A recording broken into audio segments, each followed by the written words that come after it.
All right, welcome to the KVJ After the Show podcast. Kevin's eyes look insane, but he's got new hair. Virginia is a witch, and she farts in her chair. Jason is a spaz who's got an old man's ass. Welcome to the After the Show podcast. All righty, hello, and welcome to the KVJ After the Show podcast. Here we go, working our way through the week, heading to the weekend. It seems like every weekend now. I was just talking to people last night, like, my gosh, my calendar is just absolutely insane. Last night, Virginia and I, we went to the Christmas tree lighting on Worth Avenue in Palm Beach. It was lovely. Delray had theirs. You got the street parade in Boca today. Then Thursday night, you got the Christmas tree lighting that is going to be happening on the West Palm Beach waterfront, the old Sandy tree. Going to light that thing up. And then you start with boat parades coming up, I think, this weekend. You got some stuff going on. The big boat parade is Saturday night. Mm-hmm. And I'll be up in Tradition on Friday night for their tree lighting. Okay. It is jam-packed. Dang. Okay. All right, there you go. So a lot of good stuff. Getting there, all excited. So I know I'm excited, too, this weekend. It's also a chance for you to see a lot of conference championships in college football. My Buckeyes are playing the Big Ten championship on Saturday night. So Who do they play? They got Indiana, which is kind of weird. They're a team that used to be terrible, and then they got a new coach. And last year, they got a lot better. And now they're the number 2 team in the country. Ohio State's number 1, so it's number 1 versus number 2. Oh, that coach has got such a basketball boner or football boner, whatever sport we're talking about. Yeah. One of those balls. Ball boner. Yeah, ball boner. Well, you know what? It's really bad for a lot of coaches because this guy set the bar and he came into a crappy program that never really won anything, and he turns them around, and in just year 1, they're amazing. Wow. And here they are now. They're going to be in the college football playoff. And so now you see all these coaches getting fired. The Gators just fired theirs. Florida State would like to fire theirs, but they don't have the money. And so that's what all these programs now are doing is they're just they keep firing these coaches and paying them $50 million, hoping that they find that guy that just turns it all around and all of a sudden they're a national championship team, which is just rare. But, everybody's hoping to do it. Sure. Try to land that unicorn. So, yeah, I'm excited about that. That's going to be going on this weekend. So, yeah, there's a lot of stuff on deck. How's your weekend look? Are you packed, Virginia? I am packed all day Saturday. I start at 10 a.m. with the Jupiter Police Department. Okay. We're doing Shop with a Cop. And this year we've upped the budget for each kid that gets to go around and shop with a police officer. Not only do they get to buy something for themselves, but they also get to buy gifts for their family as well. That's cool. We've upped the budget for these kids. And some of these kids, they come from at-risk neighborhoods. They come from not the best family situations sometimes, not 2 parents in the house. Yeah. Kids that you have to help reinforce that, look, people love you. People care about you. Little smiles, Jupiter Police, we love you. We care about you. So that's the fun of Shop with a Cop. And if anybody wants to come out there, we're going to be out there 10 a.m. Okay. this Saturday, Jupiter Walmart. Oh, I know that Walmart very well. So does your husband. We'd go there at 1 o'clock in the morning and buy the dumbest shit. On top of, watch and shop by a cop, you can also buy toys and donate for the whole toy drive because we'll be out there doing that as well. 10 a.m. on Saturday. Okay. And then Saturday, I've got 2 parties, a boat parade party. Okay. And then a house party. Wow. Okay. There you go.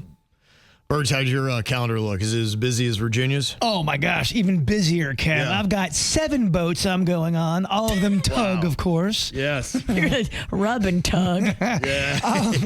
Then we're going to be going That'd be a great name for a tugboat, by the way. Rub and tug. Yeah. We're going to Walmart, but the West Palm Beach one, not as fancy as the Jupiter one. Okay, that's where my mother-in-law goes all the time. Yeah, you'll see her there. I vowed to never go to that Walmart ever again, and I haven't ever since they were mean to Denny's. I'm out. I was just making a joke. I'm not going to that Walmart. No, I'm not sure what I'm doing yet, Kev. Okay, all right. Well, there's a lot of options on what to do, so we got plenty of stuff. And On the regular show, we were showing off the butt art that we had, the little do it bitch punishment, which was taking your butt cheeks, painting them white, and then sitting on a dark canvas and then making a snowman out of it. Virginia and Denny's did it, but I think Bird and I might jump into the mix as well. And we're talking about auctioning those off for little smiles here for the holiday season. I love it. Just got to figure out exactly how we can do that best. We'd like to try to find maybe if there's an auction app or something that we could put them on. So it's showing the bids. And I don't know how you even qualify actual bids. I've got the eBay app, and we can sell them there. And you can auction it there. You can hold an auction for 7 days. Okay. And you can set your minimum bids. And you can do all that on eBay. But then eBay takes their cut. Oh, they do. Someone's always got to get their beak wet. And eBay has upped their cut. Imagine that. Yeah. They made it way less profitable for the sellers to actually keep the money. Can you, is that artwork still on the floor over there? Can you show that off for the people watching right now just so they know what they're going to be bidding on? You can see Denny's, honestly, is high art. That's amazing. I would say one looks better than the other. And I don't want to say whose. Yeah. But one does look a lot better than Look, you can actually go fuck yourself. What if I was talking about yours? I know you weren't because you already said, oh, Denny's looks better. Denny's does look better. They look great. Yeah. Denny's does look better. I agree. Well, I could tell. Was that after your event last night? No, it took me all damn day to do this. So I started at lunchtime, and then I had to wait for it to dry a little bit. And then I came home, and because the nose was going to run if I tried to keep adding to it. So I had to lay it flat, let it dry, come back after the event. Yeah. Tried to jazz it up with this lame-looking Christmas tree. Mine's gonna be a little messy. Yeah? Okay. Probably. It's a prediction. Okay. Yours is going to look like a snowstorm. Fuck yeah, I love that. Okay. I love that, yeah. He's going for bad. that. He's going for that. Yeah, so we'll have that for you probably on Monday. Hopefully I have everything set up on that, and I'm going to do mine this weekend. So Jay Bird will have his ready as well. Yes. Yeah, so something fun for you to check out. A couple other things to check out here.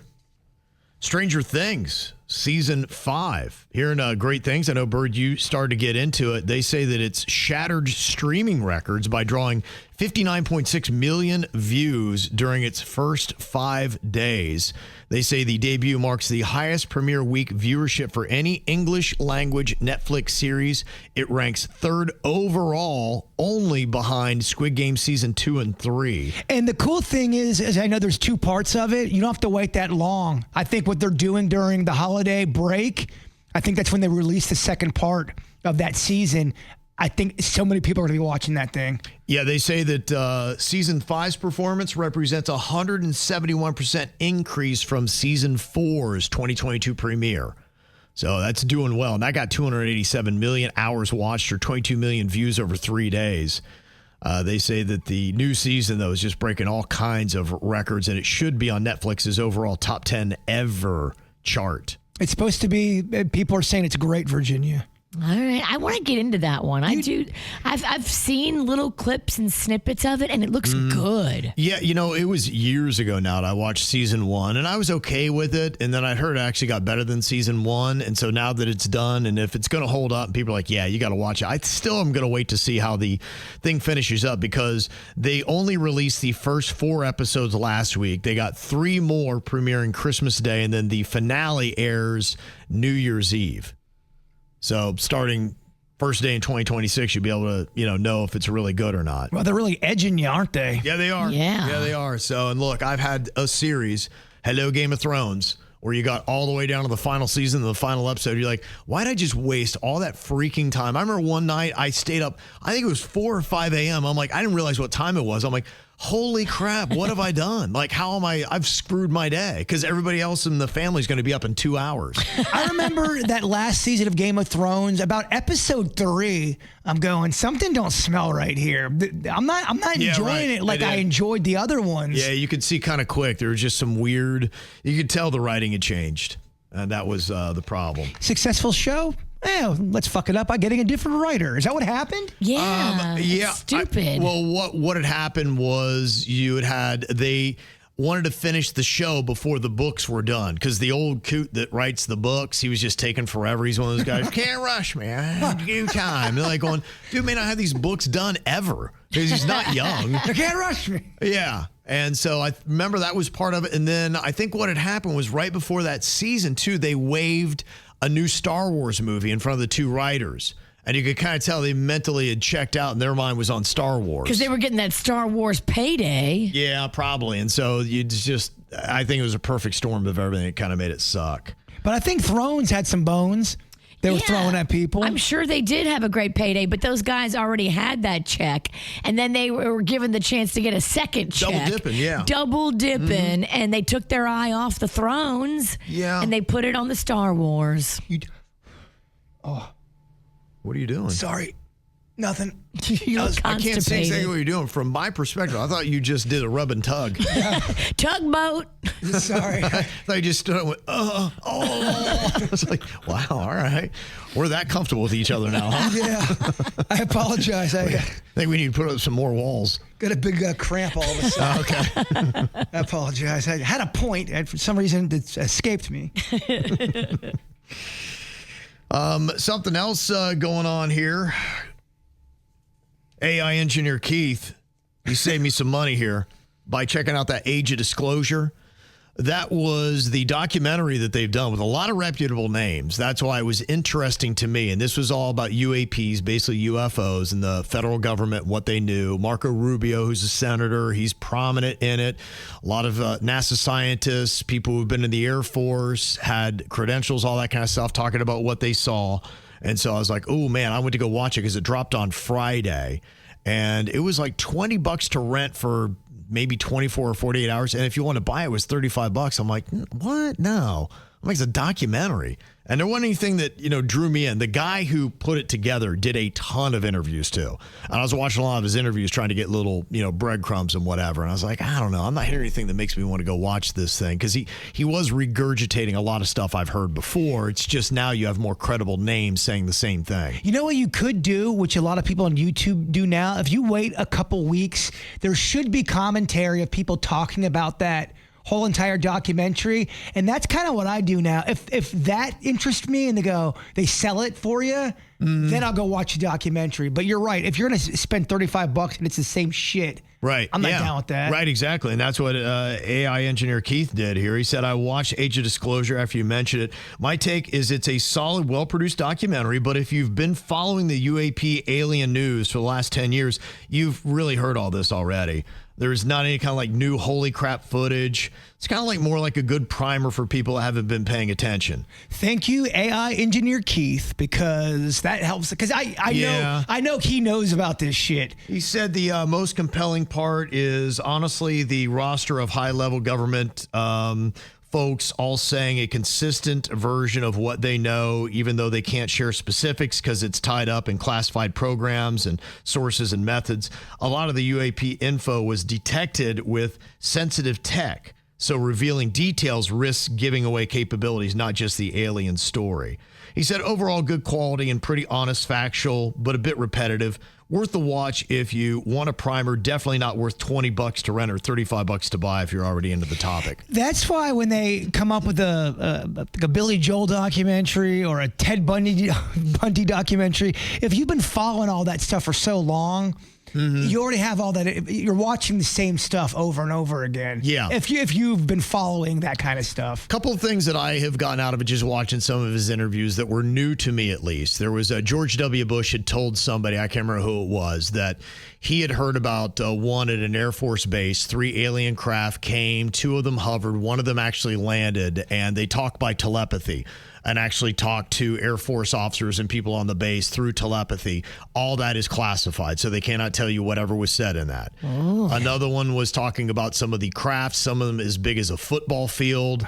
One was black, it just kind of hovered and then boom, shot up into space. Big as a football field. Big as a football field, yeah. The thing that I saw, I know I bring it up a lot, but it changed my life. I've seen things in the sky that were weird. This was something different. This is that big whale-looking thing. thing that me and my buddy saw together. We both jumped back. Are you sure you weren't high and it was Fudgy the Whale? That's it. That was exactly it. Yeah, it was Fudgy the fucking whale. There also was another story that was interesting, and it made some sense to me, as I've read or at least seen some more shows on it. They're trying to talk about how these craft go the way they do, and they believe what they're doing is they're bending time and space. It's not necessarily a propulsion system. They just figured out how to, in a sense, manipulate those two things. And they said that's probably why all of the videos look fuzzy. If you see them, I even referenced that yesterday before I saw this. I'm like going, yeah, why are the videos always fuzzy? They're saying that what it is you're looking through the portal of time and space that they're in. It makes the craft appear on instrumentation as it's blurry, because that is really the truth and the secret to their propulsion system on how such a football field sized craft takes off and disappears in a moment's notice. It's because it's bending time and space, and that's how it moves itself through time and space. So that's a tough thing to wrap your mind around. Yeah, it is, especially when you're not that smart. Yes, exactly. So the nerds, those are the couple things that I got out of it. Most recently, the time and space of the propulsion system and how they do it. They're also talking about people that did come in contact with them that are now having health problems. So like almost scarring inside the brain. What? It looked like some kind of burns that had happened that they detected inside of the body. These are some of the people that have worked on them. So they have gotten them. They're trying to figure out, because apparently they're seamless. There aren't any rivet marks or anything in these craft. And so they're like, how do they have this metal molded and shifted like that? So they have come in contact with it. And some of those people now are reporting that they are getting cancers and different things like that from working with some of the stuff. High radiation. Maybe it's like when in Men in Black, when they pull that pen out and they erase your brain. Yeah. It fries it a little bit. So you can't remember what happened. And bam, now you had cancer. Yeah, we're trying to have a serious discussion here. Yeah, she kind of took it. Yeah. We'll just strike everything she just said. Dennis, please edit that out. So, but that's all I've gotten from it so far. But it is interesting, but it's just going to be one of those topics where it's always going to be classified. They're never going to tell you what they've seen, because the U.S. has a program, so does China and Russia. They want to play their cards and let everybody know what's going on, so they'll never reveal it. And all you can really take is, yeah, likely there are beings, craft. We've seen them. They admit to them, but they're not going to give you the specifics of what they know. And until whoever these people are decide to reveal themselves to all of us, then we're never going to know. Don't you find that odd? Other countries have similar stuff going on with different kind of agencies that are trying to learn or protect or not give you any information. Don't you think that's odd? It is odd. It's crazy. And I think it's a way to try to control the people. Because otherwise, we might flip the hell out. I think that's been part of it. There actually was a discussion. There was a time, I think it was Eisenhower, and it was 1946, I believe. And it's actually now covered in an act that had come out, tied in with nuclear secrets and whatever, because it was right after we dropped the atomic bomb on Japan, and that's when all this stuff escalated. And so they did, and I think there was even a conversation, is what they say, with whoever these beings are, saying, you can tell everybody if you want. And they actually had a discussion. There was a point where Eisenhower was going to make an announcement that, hey, we have made contact with alien life forms. And then they just at the last minute, they're like, with the Cold War going on and everything happening now, we just don't think the general public can handle it. And how do we explain it? And they'll want demonstrations and they'll want to be able to see it. And we're not willing to give all that. So they just said, you know what? We're going to make sure all this stuff is classified. And that's where we've been over the last 70 years. I believe Truman had some stuff too about UFO stuff. There was a couple other presidents during that same little arc of time where they all were quite interested in the alien UFO world. It was in that arc of time, but then the people like the Jimmy Carters and some of the other ones afterwards, the presidents had asked and they'd said, no. They told him no. They're like, you don't need to know. This is not the kind of information that it's not going to affect your decision making, anything you're going to do. So when you need to know, or if you need to know, we'll tell you, but you don't need to know. And Jimmy Carter he had an experience in 1969 in Georgia. He has his aliens or his UFO story. He goes, I don't know what it was. It was weird. Yeah. So I don't think they even tell presidents. So I don't think Trump really knows. And I think there's a part of the government that they are actually untouchable. The super secret spies. Yeah, kind of. Yeah. Yeah, kind of. That nobody knows. But then how does that information get passed down from generation to generation as the old super secret spies dies? I think there's a whole... It's the agency. Yeah. Yeah, the agency does that. And they don't even know. There's shadow government stuff happening in the U.S. that the president doesn't know about. Most of them don't know about. They do all kinds of crazy, sinister stuff. Maybe it's tied into CIA or other stuff. So I know my nerdy show, The Y-Files, that I've been watching. Oh, it's been a interesting path going down that with the CIA and how they realize they've just committed so many terrible crimes. You think only other governments do it? No, we're probably leading the pack when it comes to what China might do or Russia might do. U.S. is right up there. And how it often works is they want to do these missions, but it would need Congress's approval. So what they had gone down, and this is the Iran-Contra affair. In fact, I saw one of the guys involved with that just died. The Iran-Contra affair is crazy. CIA needed money. So they said the CIA is actually the biggest drug running organization on planet Earth. So what they do, they control opium, cocaine, all that kind of stuff, and then they sell it to the American public, and then they take the money for that and use all their operations because they can't have Congress give them the money or greenlight it because Congress will want to know, and they're trying to do everything under the shadow of secrecy. And so what happened with the Iran-Contra, they were trying to get weapons for the Iran-Contra rebels, and they were selling cocaine. A DEA agent got involved, discovered this, and the CIA was like, well, we can't let this secret get out. So they tortured him and killed an American. Whoa. Kiki Camarena, I think, is the agent that was killed. It's a crazy-ass story. Can you imagine that? There's a lot of crazy stories out there that I feel many people don't know about. One U.S. agency kills someone from another U.S. agency. You would think they're on the same team, but they're not. Damn. Yeah. You thought you had infighting at your work. Right. Yeah, and they said that a lot of these agencies don't either like or talk really to each other. Like CIA, FBI don't really discuss. And so sometimes they're almost in competition out there trying to get their agendas done. Wow. Yeah, it's a crazy world, Virginia. Crazy world. I got one that's more up your alley, Virginia. That is about putting vinegar in food. And Amanda said the only place vinegar belongs is salt and vinegar chips. Amen, girl. And an ultimate sub, because you were bitching about somebody had used it in deviled eggs. I do not like it in my deviled egg. No, you're right. There's been many times where ruins it. Something has been ruined that I love. If they would have taken the vinegar out, it would have been a great whatever. But vinegar is a bully ingredient. If you're using vinegar in your deviled egg yolk part, you're doing it wrong. Mm-hmm. Okay, well, they would agree with you on that. Gosh. I do. It is up there with your onions and some of the other ones where it is a powerful thing to put in there, and you've got to use it wisely and know how to do it. And I think that's what separates a rookie chef from someone who's masterful. Garlic is another one. So the balances and the way you use it, and there's certain ways you can prepare it that make the flavors better. But yeah, a rookie will ruin it. Too much garlic can choke you out. I don't have a problem with garlic. If there's a lot of garlic in something, I love it. To me, at that point, if you put garlic in anything, even if you put it in a little soup or something, and you overdo the garlic, you have garlic soup now. I would love garlic soup. That sounds so gnarly. What has a lot of garlic in it is we love those seafood boils that you get. Yeah. At all those places. And it's kind of interesting because it's a lot of Vietnamese people that got the way to cook it from New Orleans, and they got their own style, but they use a lot of garlic in those. Yeah, they do. And so do Cajuns. Okay. Oh, yeah, that's a thing. That is a thing. I wouldn't do a crawfish boil without garlic. Mm-hmm. Yeah, garlic, it's an important powder or ingredient. Do you do powder ever? I do powder. I do powder.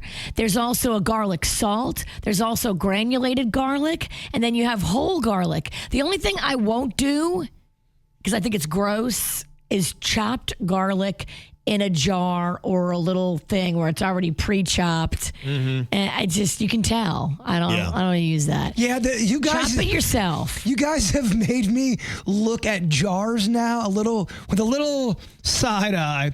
I still use some of them, but there's stuff I don't get anymore because of our conversations. Well, the stuff that they have to put it in to preserve it and keep it fresh changes the flavor profile so significantly that I don't think it tastes like good garlic anymore. And why am I going to use something that doesn't even taste like good garlic? It's going to taste really good for it to be in a jar now. It won't. When you get that pre-chopped garlic in a jar, it will never taste good. It will always taste yucky and inferior to chopping it yourself. Deani said on our Facebook page, it's so easy to mince fresh garlic. Do you agree? The problem with all I'd that, say it's easy, Okay. but it's not challenging to the point where you're like, oh, I can't do it. Just put the time in. It will taste so much better. I don't like chopping the garlic because you end up getting it on your hand and then you smell the garlic man the whole day.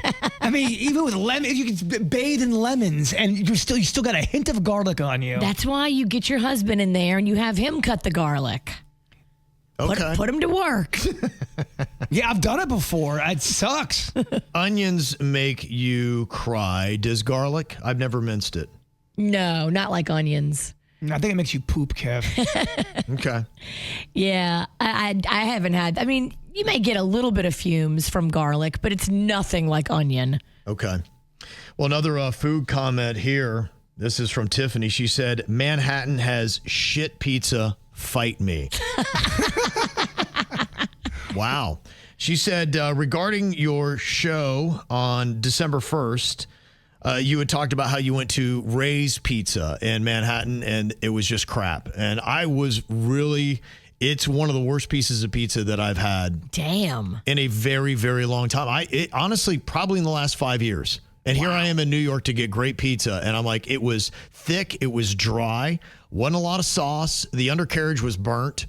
And I was like, this is just, I was choked out. Like, when you're having to drink a lot of liquid to down a pizza? Yes. Ain't a good sign. No. I didn't enjoy my trip on that. And actually, the best piece of pizza I got was in the airport. Wow. At LaGuardia, leaving New York City. I'm like, this just shouldn't be the way that you go to LaGuardia to get your pizza. But what she said, I left Brooklyn, New York when I was 12, and I really haven't been back since I visited briefly in 2002. I finally was able to take my daughter there for a week in 2021. We stayed at an Airbnb in Long Island and visited almost every borough while we were there. We went to Manhattan, Long Island, Brooklyn, and Queens. We tried pizza from 2 different locations in Manhattan, Sbarro and Anthony's. Now, the one thing, I saw the Sbarro, but that's like a national chain almost, right? Sbarro? That doesn't count. That's what I thought too. Why Yeah. did you do Sbarro? That's a joke in The Office. All right. Michael Scott. You got to stop reading this email. Michael Scott gets to New York. He's like, I got time to get this New York pizza, and he's walking over to Sbarro. Let me finish. Yeah, I think we'll flag that one, but the other stuff might be valid. She said they were both absolute shit. Sbarro, I could have told you. It was like Pizza Hut pizza, basic AF. Long Island was slightly better, but not by much. Brooklyn had the best. Shout out to Angelo's off Flatbush, and Queens was a decent runner-up. But I was shocked. People don't travel to New York to visit Brooklyn or Queens as a destination, because basically the tourism mecca in New York is Manhattan. Manhattan, do better, WTF. I just feel so badly that you didn't get the real deal when you were there, and going to the other boroughs for pizza alone is ridiculous. We went with 3 teenagers from Florida and Georgia, and they all said the same thing. Manhattan pizza was the worst when compared to Brooklyn and Queens, or even Florida. Shout out to Jacaranda Pizza off Broward and Northwest 84th Avenue and Plantation. I don't know what happened up there. So sad. And yeah, you could argue that maybe you can get as good a pie in South Florida as you do certain places. Now, the one place I probably should have gone that somebody did mention was Joe's. It's kind of up around the Midtown area, but there was a freaking long line coming out of Joe's Pizza. I'm like, it's probably good, but, And then when I got my bagel, I went to Harry's down by One World Trade. And it was good. The bagel that I had was fantastic. When we were there, we made a point to go to like 5 different pizza places that were all like highly rated. I'll have to go back and look at the video to see the names of the places. But just about every place we went to had a little line, and it moved quickly. But I mean, I kind of felt that was like part of the experience. If there's no line, then you're like, all right, it's probably not that good. You work for it. You stand in a little line, and then you're rewarded with great pizza. And I don't want people to think I'm bagging on Sbarro. I do like Sbarro. I really used to love Sbarro. Yeah. They changed something up. Oh, they did? Okay. Yeah, definitely.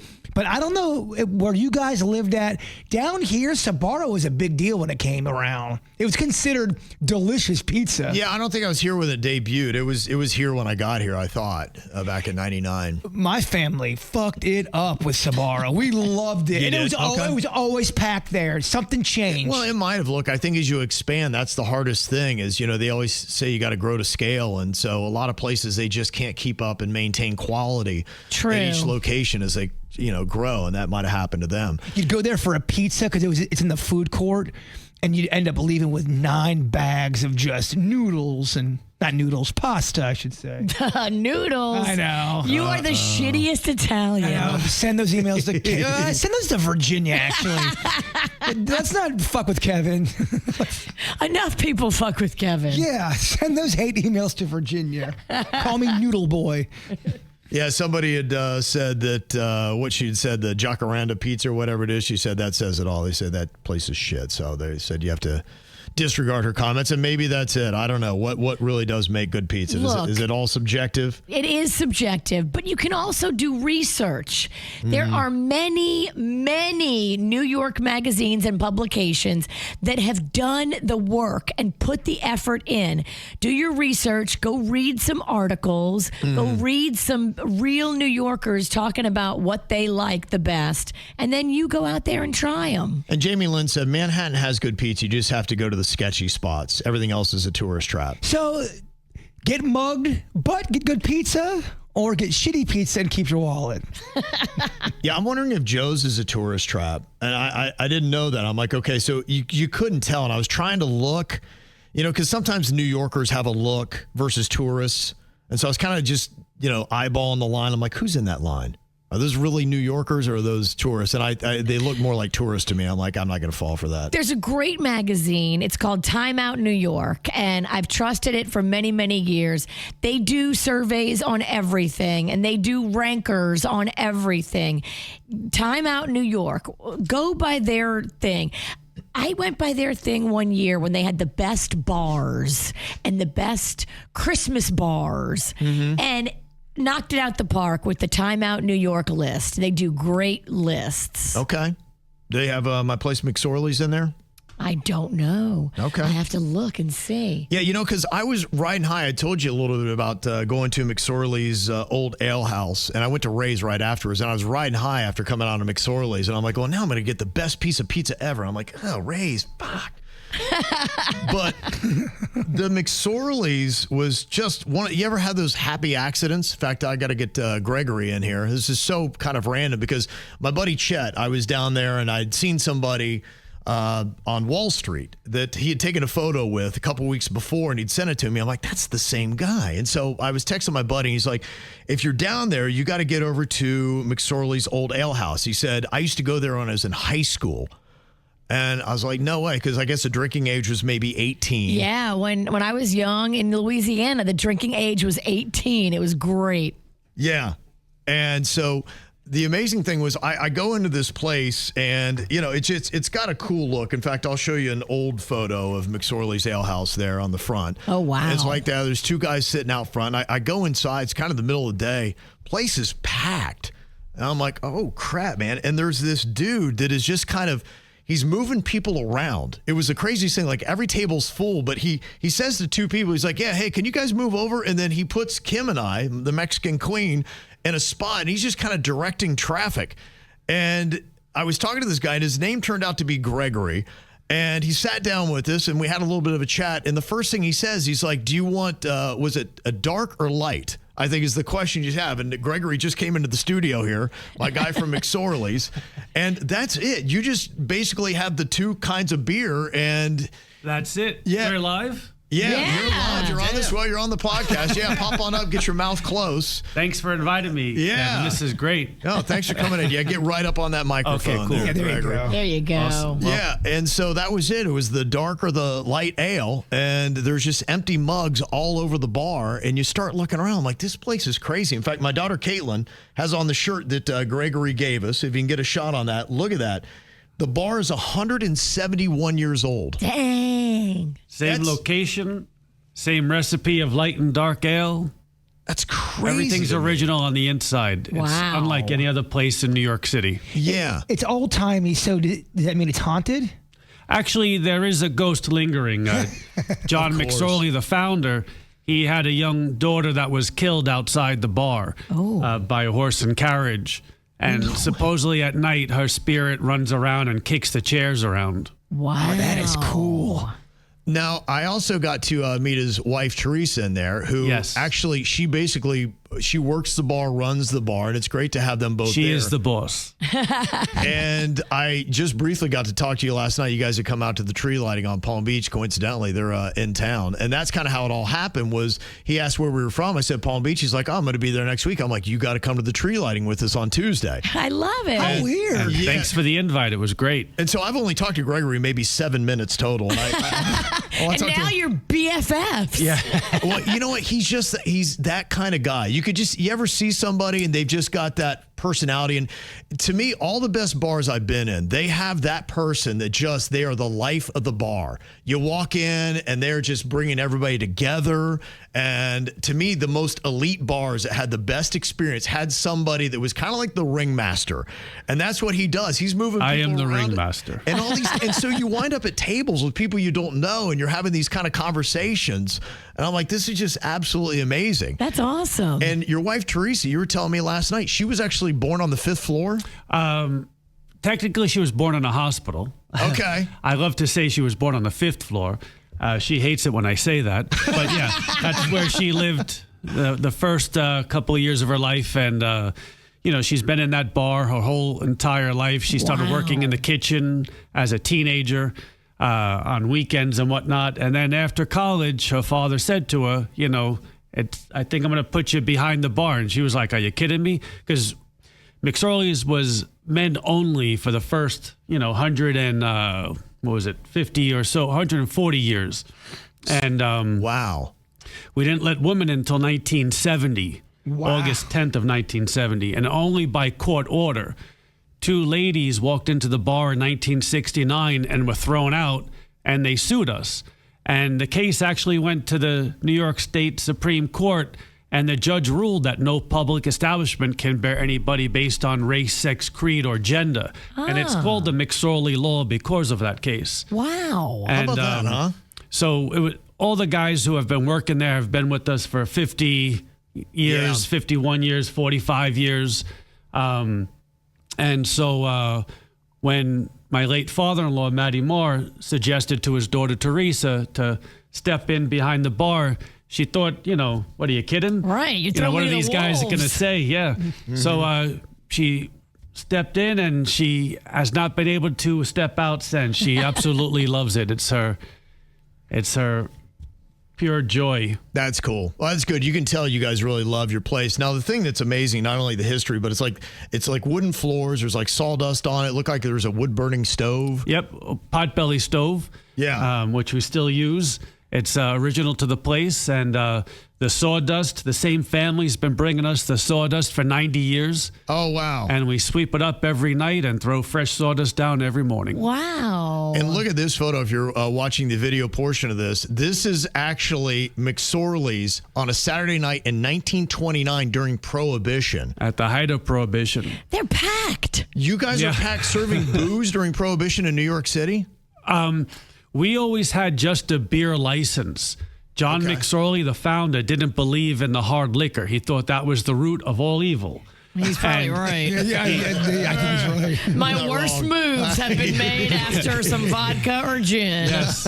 And he believed if you left a man alone with a good mug of ale, he would cause no trouble. In fact, our motto is be good or be gone.